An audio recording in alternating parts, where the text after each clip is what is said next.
So the next speaker is Dr. Kay Park. I don't have to introduce Kay, really. Everybody knows Kay, especially all the alumni, because she was the fellowship program director. But anyway, Kay is an associate attending pathologist, the GYN team. She is also the vice chair for the Graduate Medical Education Committee and the education director of the education program for us. Kay is very well known for her work on the endocervical adenocarcinomas, among many others. But today, it seems like we have a soft tissue theme overall from what I'm seeing. But so let's see what she has to say. All right, thank you, Mira. Hi, everybody. I'm sure not all of you know me, but I realize that I have been here for 14 years now, so I probably do know most of you. Yeah, so my area of interest generally is cervical cancer, as most of you know. I'm kind of going outside the box today because I thought this was really interesting, and I wanted to learn something from actually preparing this talk, because this is not an area that I'm particularly familiar or comfortable with.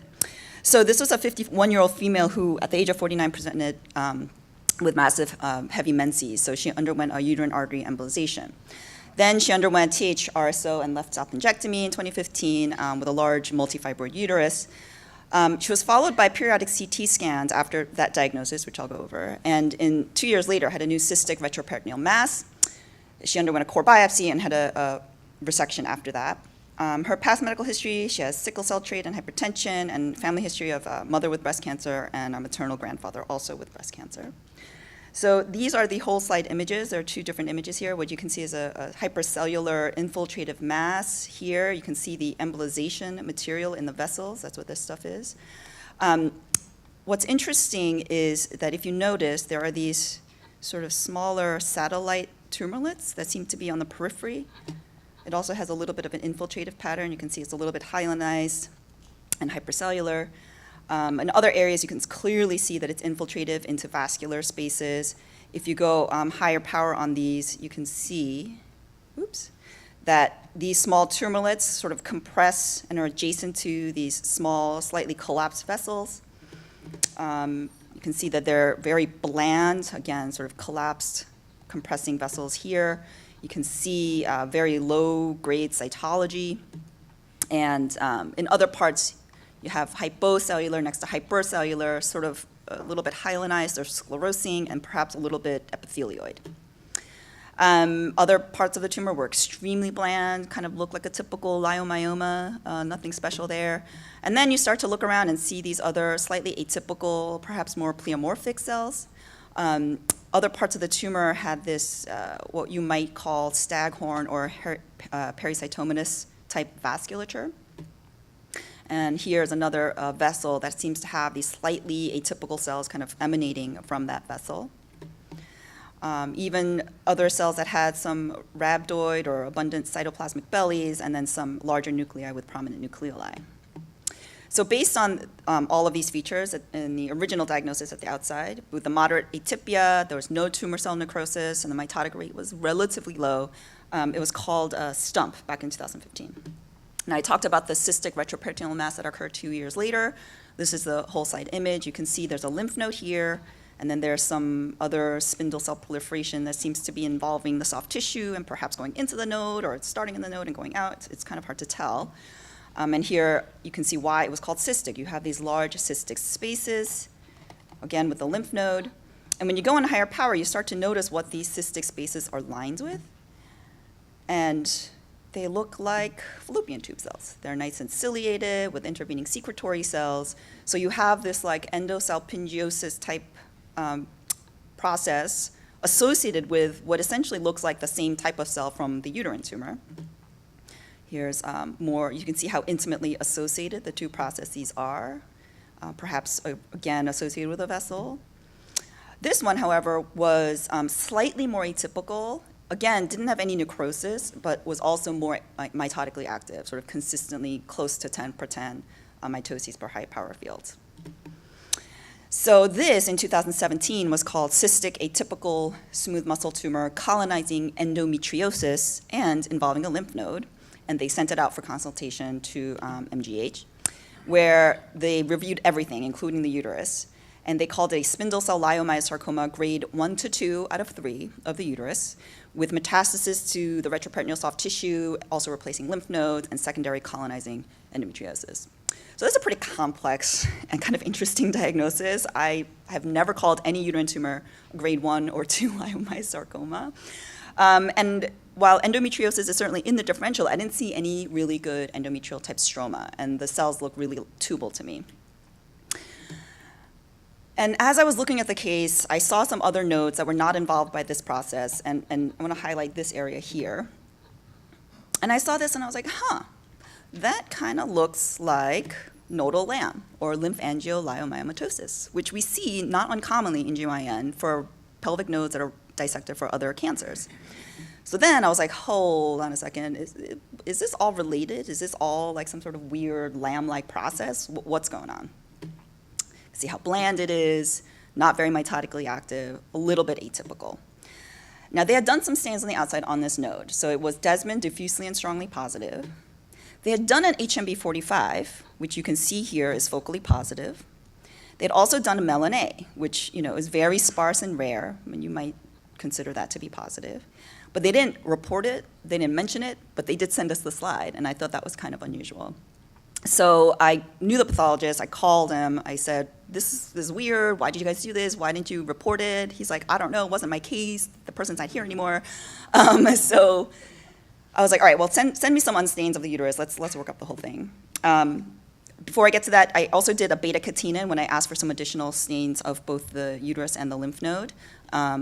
I'll talk about why a little bit later in the talk. And if you go highlight here in this box here, you can see the whole thing is actually beta-catenin positive. You can see the epithelium has sort of your typical beta-catenin staining. And what you notice is that the tumor has diffuse staining, cytoplasmic, and that the normal intervening stroma is actually negative. And this is sort of the staining pattern of the beta-catenin. So here's the uterus. I repeated all the stains. It's Desmond positive. The Cal-Desmond's sort of weak, not as positive. And you can see that the HMB45 is also positive. And I also did a beta-catenin. And you can see that, again, the uterine tumor is quite positive. If you sort of, again, go higher here and here, you can see that the normal myometrium is negative, and then the tumor itself is very positive, as well as the other more epithelioid, sclerotic, and hyalinized areas. It may not look as positive, but it's just because there's a lot more sclerosis in between the tumor cells. So what's the diagnosis? Now remember, it was called STUMP in 2015, and this thing was called this atypical smooth muscle involving endometriosis that MGH said was all metastatic from this leiomyosarcoma. And so what did we end up calling it? So I ended up calling it a malignant P Coma in the background of lymphangioliomyomatosis, with this atypical LAM-like process in the nodes, and I really didn't know what to make of it because it didn't look like a typical LAM. It was really extensive, it was mitotically active, and it was really atypical.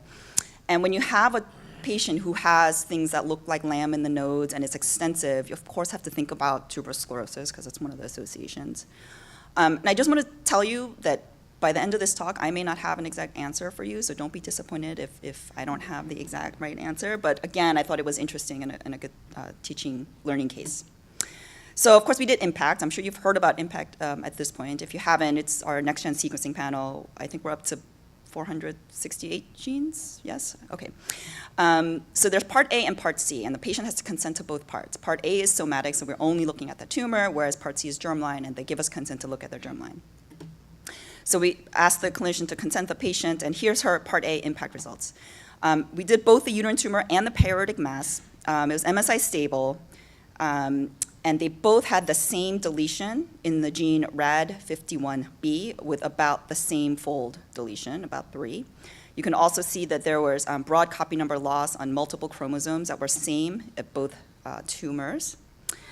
So that was pretty interesting. I'd never seen that, didn't know what that meant. It did tell me was that they're probably related, and in fact, the node is actually emet from the uterus. But I was really interested in Part C because I wanted to know if she had TSC.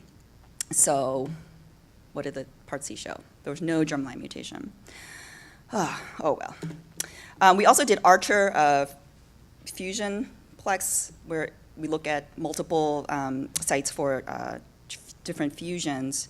And there, I don't know how many genes are on that Archer panel now? 62? All right, 62 genes on that panel. So you can detect multiple fusions at the same time on one piece of tissue. Well, TFE3, of course, we know is associated with P Comas and things like that. So we did that as part of the validated panel, but it was negative. The Rad51 B is not on the validated panel, so we didn't have it. It showed this other fusion that we didn't know what the functional significance was. Lucky for me, Dr. Antonescu, who kind of helped me out with this case and gave me a lot of the slides for this talk, was kind enough to do FISH for Rad51B on it for me because we don't have it on the Archer panel. And what it shows is just confirms what we found on impact, which is that there's deletion of one of the genes. You can see only one copy rather than two in the tumor cells, but it shows that there's actually no translocation. Why am I talking about all this? Well, this is going to kind of bring it all together, hopefully. I'm going to talk a little bit about P Comas of the uterus, smooth muscle tumors of the uterus, nodal LAM, and how Rad51B is kind of tied into all of this. As we know, P Comas are rare, they're mesenchymal, they can look epithelioid, pleomorphic, spindled, and they have this dualistic myo-melanocytic differentiation. And you know about AMLs in the kidney, clear cell sugar tumors of the lung, lymphangioliomyomatosis, and a lot of these are actually associated with tuberous sclerosis syndrome. So you can have P Comas sporadically or syndromically, and they can both have loss of function mutations in TSC1 or 2, either germline or somatic. And this causes activation of the mTOR pathway, which of course is important because we know that tumors that have this can be targeted by mTOR inhibitors. And then another set of P Comas can also have TFE3 fusions. So this is a paper written by Dr. Agaram and Dr. Antonescu back in 2015, where they looked at the genetic abnormalities in 38 P Comas from all sites. 11 of those happened to be uterine P Comas. And what they found was that here are all the P Comas that they studied. And you can see that they're kind of split into 2 or 3 groups. One group are the ones that have TSC2 mutations. The other group are the ones that have specific translocations. When you look at the translocation-specific tumors, the vast majority have TFE3 translocations with various partners. And then there were these other ones that had this Rad51 B translocation, which is obviously important for our case and what I'll be talking about. The other thing they noted was that the TFE3 translocated tumors had this very distinctive and nested alveolar pattern. So there were 3 uterine P Comas from her study that had this recurrent Rad51B gene fusion. They were all uterine. They all kind of had this aggressive behavior with recurrences or metastases intra-abdominally or distantly. And they were all called leiomyosarcoma previously, and that, of course, makes sense. 2 of those 3 cases had a Rad51B OPH1 fusion. One of those 2 cases also showed a TSC2 and P53 mutation, which is interesting. The other case had a Rad51B rearrangement, but we didn't know what the fusion partner was.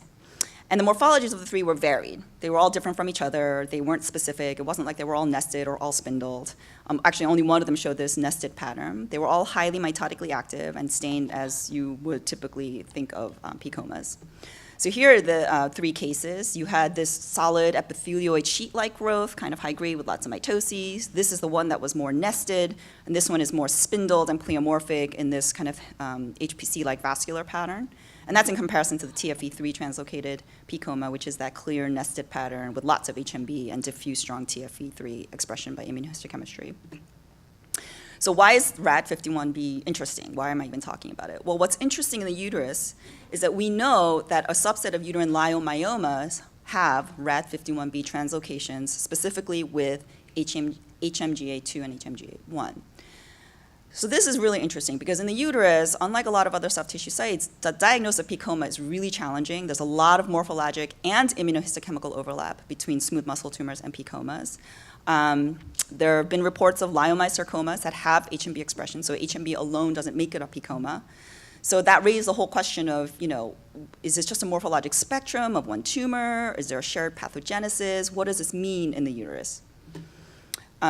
From Dr. Antonescu and Dr. Agaram's paper, they also did targeted exome sequencing on 13 of the cases, and you can see here that the TFE3 translocated tumors are mutually exclusive from the TSC2 and P53 mutated tumors, and that they had one case of the uterine Rad51B translocated tumor, which is the one that also had the TSC and the P53 mutation, which is also very interesting. Then in this month's AJSP, there's a follow-up paper in which Dr. Antonescu was also involved from Mass General, and they looked specifically at uterine P comas. There were 32 cases, and they looked specifically for fish for TFE3 and Rad51 B based on Dr. Antonescu's work. So they did that in 28 cases. And the cases split up into two groups. The vast majority, the 30 of them, had this classic P coma morphology. The age ranged from 32 to 77. 4 or 13% had tuberous sclerosis syndrome. And of these 30 cases, 1 had a TFE3 fusion, and 1 had the Rad51B fusion. So that's interesting, kind of confirms what we know already.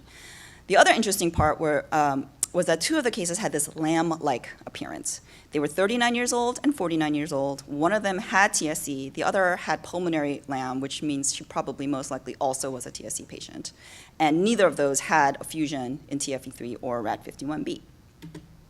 And if you look at the picture of their one lamb-like case from their paper, it looks remarkably similar to our case, almost identical, actually. So what is Rad51B? Why do I keep talking about it? Well, you probably already know and familiar with it, especially in the breast world. It's a protein. It's part of this whole Rad51 family of proteins that's involved in homologous recombination, repair with BRCA and BRIP and PAL and BRCA2, all of that. And so B and C form this heterodimer, and it functions and interacts with other members of the family. And as I mentioned, this recurrent translocations in this gene have been seen in uterine leiomyomas. So if you look at uterine leiomyomas and sort of how they divide up on a genotypic level, you have your hereditary syndrome-associated leiomyomas. You know, we talk about all the time, the fumarate hydratase, or FH, germline mutations in HLRCC, this Alport syndrome diffuse leiomyomatosis, which is an X-linked disease with mutations in COL4, A5, or A6. And then you look at your somatic alterations, and they split up into 2 mutually exclusive groups. One, the most common, is mutations involving MET12, and the other is, as I mentioned, translocation in Rad51B. You can also get somatic alterations in FH, like the hereditary variants, as well as COL4, A5, and 6.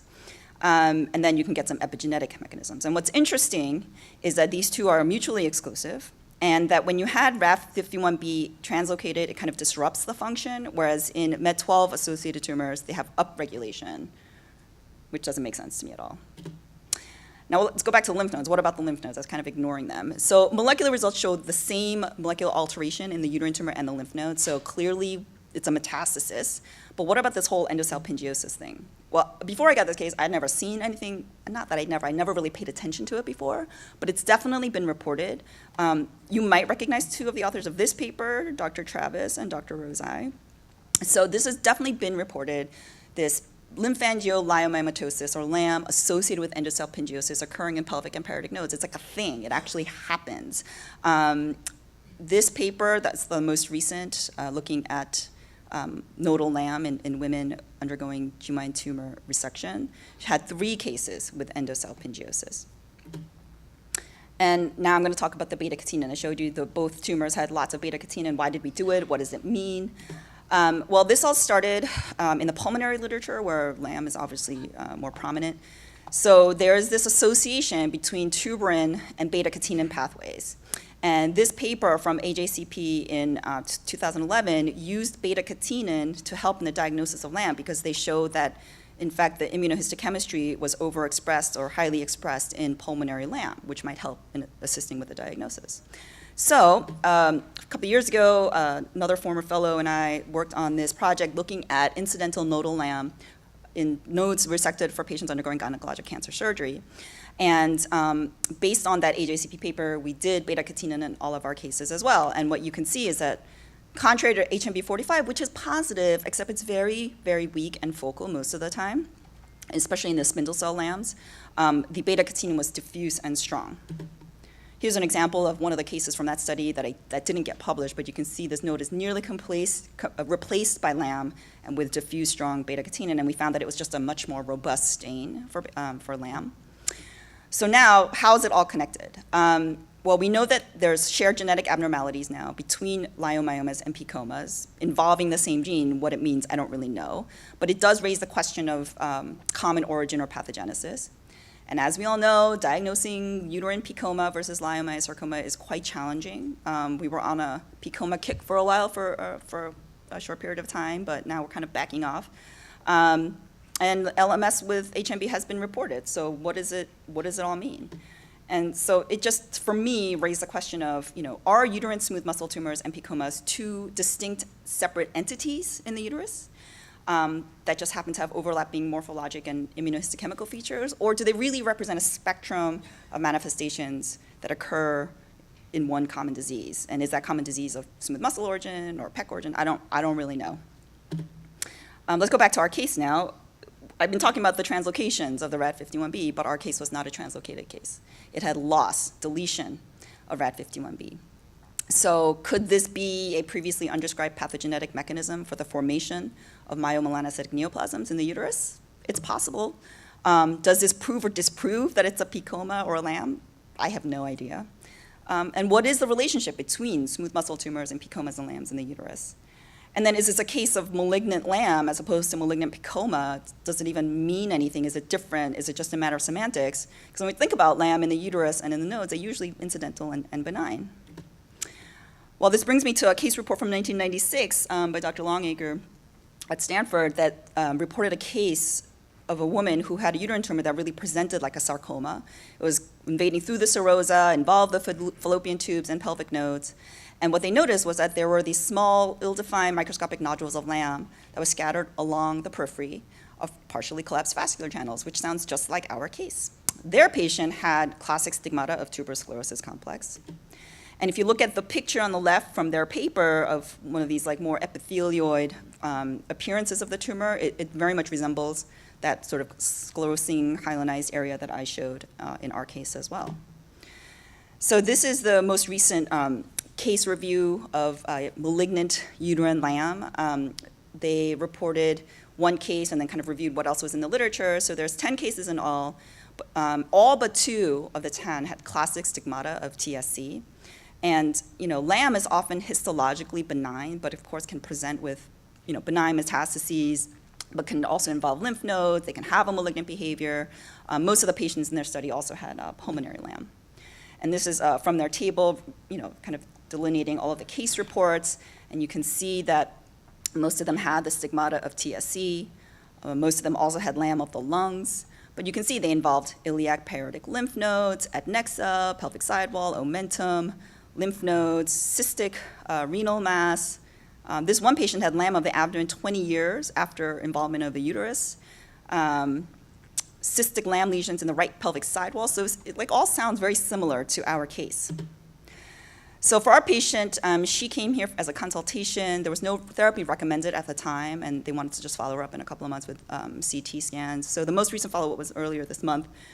She had previously enlarged mesenteric nodes, after the resection of her first retroperitoneal nodes, and they seemed to be decreasing in size or were stable. There's no evidence of new disease, so they're just continuing to watch her.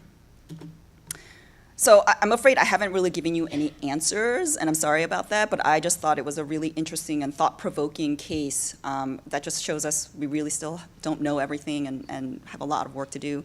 And I hope you enjoyed it. Thank you.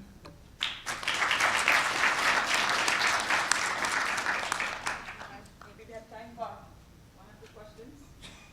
Yes? No, yeah. I know you mentioned all the clinical on this patient. Were they able to look into her lungs by any chance? Yeah, so actually I didn't include it, but originally when she was coming here and I was reading her reports, it said she had lung nodules, and I was like, oh my God, she's TSC, which is why I was all getting excited. But then on her repeat scan, the lung nodules started to decrease, and they thought they were infectious or granulomatous.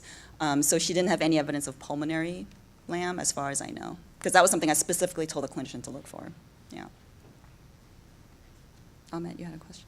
So is the epithelial component clonally linked? Did you have fish as a tool to look at that? Oh, for the endosalpingiosis? Yeah. Yeah, I have no idea. I really don't know. I mean, we see endosalpingiosis in lymph nodes kind of randomly. You can see them in axillary nodes, pelvic nodes. Are Well, the endosalpingosis didn't look atypical. It just seemed to be kind of growing with the lamb. I don't know if they're related. Because lamb is hormonally driven, so is it like a hormonally related thing? I don't really know. Were there isolated endosalpingosis elsewhere without? Not that I saw in this case, no. No. That would be easy to look at by fish. Christina? Maybe. I don't know. Yeah. It would be interesting. I'm still curious about this regression you've been mentioning Regression? on the size of the lesions themselves. Well, she became, actually, yeah, I mean, I'm curious because you mentioned it twice, yeah. and it really hits me like regression. Well, I don't know if it's regressing. They're slightly decreased in size on imaging. That's what they said. Whether they're going to completely disappear, whether they'll eventually grow again, I don't really know. I mean, she was made menopausal, I believe, at the time of her hysterectomy. So if we're thinking about hormonally driven tumors, that should have kind of helped, I don't know. Okay. Certainly thought-provoking. Yeah. I have many